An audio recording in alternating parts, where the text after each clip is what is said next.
எந்த ஒரு பயனுமே பயன்பாட்டுக்கு வரும்போது அதனால் மக்கள் தங்களுடைய வாழ்க்கை நிலையை மேம்படுத்திக் கொள்ள வேண்டுமே ஒழிய தங்கள் வாழ்நிலையை கீழ்மைப்படுத்திக் கொள்ள அதை பயன்படுத்தக்கூடாது என்பது எனக்கு உறுதியான எண்ணம்.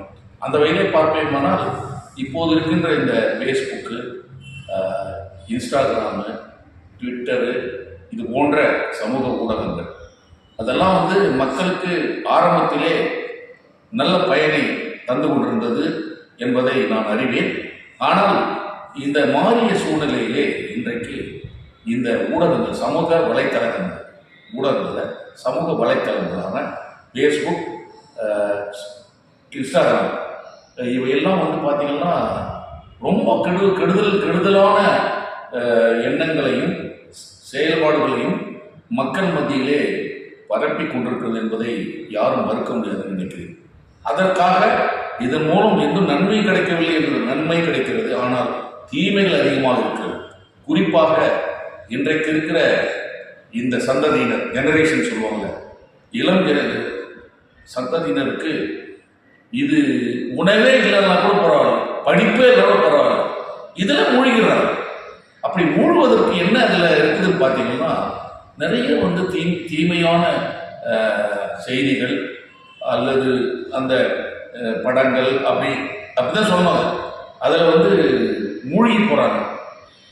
உண்மையே சொல்ல போனால் இதில் மூழ்கி பெற்றோர்களுக்கு நிறைய தொல்லைகள் தருவது, பெற்றோர்கள் அதை கண்டிக்க நேர்ந்த போது அதற்காக வருத்தப்பட்டு தற்கொலை செய்து கொண்டிருக்கிறார்கள் என்று சொல்லும்போது இது ரொம்ப வருந்தத்தக்க விஷயம். அப்போ என்ன நடக்கிறது இப்போது பார்க்கலையா, இதனுடைய மனநிலை, மாணவர்களுடைய மனநிலை, குறிப்பாக எதிர்கால சந்ததி, ஃபியூச்சர் ஜெனரேஷன் என்று சொல்வார்கள், அவர்கள் இந்த நாட்டை உருவாக்குவார்களா என்கின்ற சந்தேகம் கூட நமக்கு ஏற்படுகிற சூழல் உருவாயிருக்கிறது. அநேகமாக இதை பார்த்து கொண்டிருக்கிற நீங்கள் அனைவரும் நான் சொல்லுகின்ற கருத்தை ஏற்றுக்கொள்ள நினைக்கிறேன். நம்ம when there are two things, ஒன்று நல்லது கெட்டதுன்னு போது நல்லதை தான் நம்ம எடுக்கணும்.